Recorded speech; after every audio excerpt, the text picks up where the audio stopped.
Hello friend, welcome to the channel solution. आपने Slumdog Millionaire ये जो एक मूवी थी इसे जरूर देखा होगा। अगर आपने ये देखा है तो आपको पता है कि मूवी किस बेस पे बेस्ड है। वहां पे आपने ये देखा कि एक व्यक्ति अपने जीवन के हर एक पहलुओं से कुछ ना कुछ सीख करके अपने उस नॉलेज को बूस्ट करता है और उस नॉलेज के बलबूते एक अच्छा खासा अमाउंट अपने लिए जीत जाता है। यहां पे भरोसा करना थोड़ा सा मुश्किल होता है कि क्या कोई व्यक्ति केवल एक्सपीरियंस से सीख सकता है। हाँ, डेफिनेटली। अगर आपसे कहूं कि दुनिया में सबसे अच्छा आपका जो टीचर है वह है आपका समय और आपका एक्सपीरियंस, जो कि उस समय से आपको सीखने को मिलता है, तो वो काफी काम आता है। आज की बुक रिव्यू में मैं एक ऐसे किताब के बारे में बात करने वाला हूं जो कि आपके किसी भी सेमेस्टर में काम नहीं आने वाला, लेकिन अगर इसका सही तरीके से यूज करेंगे आप तो ये आपके हर सेमेस्टर में काम आएगा। तो दो कंट्रोवर्शियल स्टेटमेंट मैंने आपसे कही कि ये तो किसी सेमेस्टर में काम नहीं आएगा और ये तो सभी सेमेस्टर में काम आएगा। यहां पे एक चीज और जोड़ देता हूं, ना केवल सेमेस्टर में बल्कि सेमेस्टर पास करने के बाद आपके कैरियर के हर एक मोड़ पे आपका काम आएगा, आपका सपोर्ट करेगा। तो ये कैसे पॉसिबल है, मैं ये कैसे कह सकता हूं? क्योंकि आज जिस बुक की मैं बात कर रहा हूं वो कोई सब्जेक्टिव नहीं है, इसलिए आपके किसी भी सेमेस्टर में काम नहीं आएगा। लेकिन ये जो बुक है वो एक्सपीरियंस को एक्सट्रैक्ट निकाल करके एक नॉवेल के फॉर्म में आपके लिए रिप्रेजेंट किया गया है, तो उस पूरा का एक्सपीरियंस आपके काम आएगा। तो वो तो आपके हर एक सेमेस्टर में काम आ गया और इवन सेमेस्टर के बाद भी काम आ जाएगा। अक्सर ये देखते हैं लोग कि मैं कुछ गलती करूंगा तो मैं खुद अपनी गलती से सीखूंगा। तो लोग कहते हैं कि पहले गलती कर लेता हूं फिर गलती से सीख लेता हूं।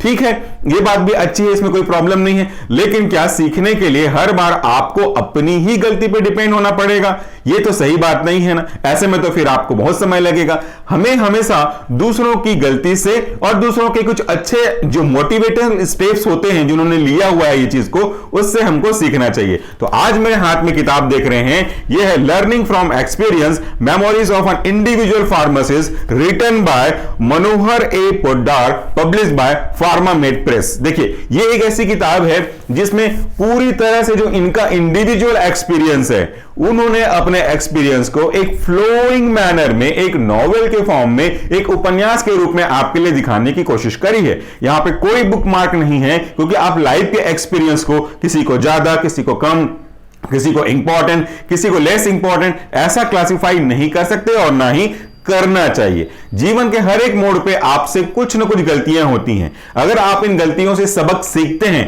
तो वो गलतियां दोबारा कभी नहीं होंगी, बल्कि हां, उस गलतियों से निकल करके एक नया आविष्कार आपके सामने आ सकता है। और अगर कुछ अच्छा कर रहे हैं तो उसमें कुछ और इन्हांसमेंट करने की कोशिश आपको करते रहनी चाहिए। इससे क्या फायदा होगा? इससे फायदा यह होगा कि दिन ब दिन आपके अंदर अच्छी चीजों का इंस्टॉलेशन होते जाएगा और जो गलतियां हैं वो मिनिमाइज होती जाएंगी, एरर जो है रेक्टिफाई होता जाएगा। तो इस किताब में आपको बहुत सारे जो एक्सपीरियंस है लाइफ के, वो अलग अलग पड़ावों में, यानी कि अलग अलग हिस्सों में आपको बना करके दिखाया गया, बिल्कुल ऐसे जैसे कि आप कोई नॉवेल पढ़ते हैं। तो एक बार थोड़ा सा पढ़ाई से थोड़ा सा साइड होकर के इस पढ़ाई के दूसरे फॉर्मेट पे आ जाइए। यहां पे एक्सपीरियंस को एक्सपीरियंस की तरह समझ लीजिए, जीवन भर में काम आएगा। यहां पे बहुत सारे कंटेंट हैं, जैसे कि आप यहां पे देख पाओ। तो मैं पूरे कंटेंट को अगर पढ़ूंगा तो काफी ज्यादा समय ले लेगा। तो मैं कुछ एक एग्जांपल के लिए आपको पढ़ के बताता हूं कि इस किताब में, जो कि एक नॉवेल के रूप में लिखी गई है, हालांकि खजाना है एक्सपीरियंस का, इसमें आपको क्या क्या मिलेगा। मैंने अभी कुछ चैप्टर पढ़े हैं, पूरे चैप्टर नहीं पढ़े हैं,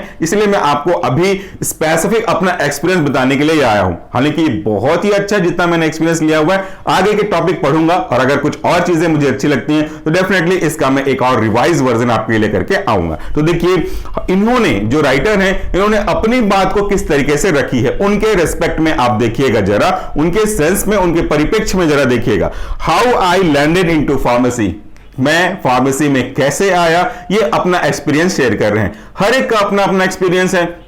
आप में से ज्यादातर लोग, ईमानदारी से अगर कहा जाए तो फार्मेसी करना है इस बात से तैयारी आप नहीं कर रहे थे। आपको एमबीबीएस, नीट वगैरह की तैयारी करनी थी, कर रहे थे, अनफॉर्चुनेटली नहीं हो पाया, तो आपके पास अच्छा ऑप्शन दिखा फार्मेसी में। तो ये आपका अपना ओपिनियन है। हो सकता है कुछ लोग, जरूरी है कि ये इस तरह से प्रैक्टिस करें, नहीं, हो सकता है कुछ लोग ऐसे भी हों जो फार्मेसी में ही कैरियर बनाना चाहते हो, तो वो कैसे, किस इंसिडेंट से होता हुआ आखिर इस फील्ड में आया, वो अपने बारे में यहां पे बता रहे हैं। दूसरा, द फर्स्ट जॉब एवर, आपका उनके रेस्पेक्ट में फर्स्ट जॉब कैसा लगा, किस तरीके से वो जॉब पे आए। उसके बाद है वन पैन बैलेंस, इसके बारे में क्या है वो तो सरप्राइज ही रहने दीजिए, मैं एक्सप्लेन ज्यादा नहीं करूंगा क्योंकि ये नॉवेल है, थियोरेटिकल बुक नहीं है। उसके बाद है वाटर एनालिसिस, इसके बाद है लीविंग फर्स्ट जॉब लीव करना, छोड़ना थोड़ा सा प्लस प्लस वाला केस होता है, लेकिन इसमें थोड़ा थोड़ा माइनस भी छिपा हुआ था। प्लस प्लस ये क्योंकि कोई भी आदमी एक जॉब छोड़ के दूसरी जॉब पे ज्यादातर सामान्यतः तभी जाता है जब उसे अच्छा पैकेज मिलता है, और पीछे छिपा हुआ नेगेटिव पॉइंट यह है कि भाई आपका उस पर्टिकुलर जॉब क्षेत्र से लगाव रहा हुआ होगा, काफी साल अगर आपने काम किए होंगे तो स्विच करना इतना आसान नहीं होता, इमोशनल टच उस पर जुड़ा हुआ होता है। तो यहां पे भी उन सब के बारे में आपको ब्रीफिंग मिलेगी। उसके बाद है रॉन्ग एडिक्शन। लाइफ में हमेशा एडिक्शन तो होता ही है, चाहे एडिक्शन पढ़ने का हो या कुछ करने का हो, तो ये अच्छी एडिक्शन है, लेकिन कुछ बुरे एडिक्शन भी होते हैं। तो ये क्या एडिक्शन है? क्या ये नार्कोटिक से रिलेटेड है, क्या ये कुछ दूसरे कामों से रिलेटेड है, या ये अच्छा डिसीजन है? लेकिन यहां पर रॉन्ग वर्ड लिखा है, तो इसके अंदर क्या है, क्या एडिक्शन था इनको, कैसे ओवरकम हुए, नहीं हुए, क्या हुआ, वो सब आपको मिलेगा जानकारी जब आप इस किताब को पढ़ेंगे। तो एक आध चैप्टर और देख लेते हैं। उसके बाद है आपका स्काई इज द लिमिट। क्या है भैया स्काई इज द लिमिट, क्यों ऐसा बोल रहा है? My days at Pilani. उसके बाद है स्वीट बंगाल भोजन, भाई उसमें भी कुछ तो खास बात होगा। Last day in bits Pilani, तो ये हर एक चीज उनके लाइफ से, ऐसे बहुत सारे टॉपिक्स हैं। अगर आप इनके जो बाइफर्गेशन है, मतलब एक प्रकार से कह लीजिए चैप्टर वाइज अगर आप बात करोगे, तो 75 चैप्टर में इन्होंने अपने पूरे एक्सपीरियंस को कंक्लूड करने की कोशिश करी हुई होगी।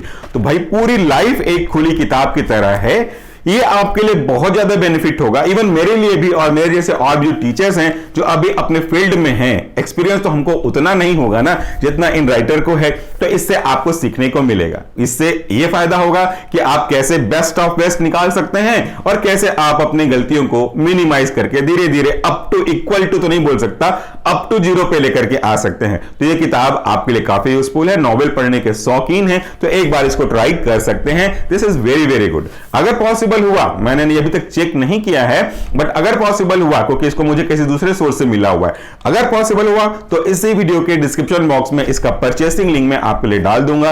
ये कोई पेड प्रमोशन नहीं है, हालांकि ये बुक हमें मिली है, मैंने इसे परचेस नहीं किया था। I have got this book, तो मैंने इसे पढ़ा, समझा और मुझे लगा कि ये आपके लिए भी शेयर करनी चाहिए, क्योंकि ये फार्मेसी से रिलेटेड एक्सपीरियंस का एक्सट्रैक्शन है, तो ये आपके काम तो आएगा ही आएगा। तो बताइएगा कि इस तरीके के अलग तरीके के बुक रिव्यू जो कि आपके फील्ड से रिलेटेड तो हैं लेकिन पूरी लाइफ को अफेक्ट करेंगे, वो आपको कैसा लगा। तो अगर अच्छा लगेगा तो मैं इस तरह के और भी बुक्स के बारे में बात करने की पूरी कोशिश करूंगा। तो आज के वीडियो के लिए इतना ही। Thank you so much for this video. नमस्कार, टेक केयर।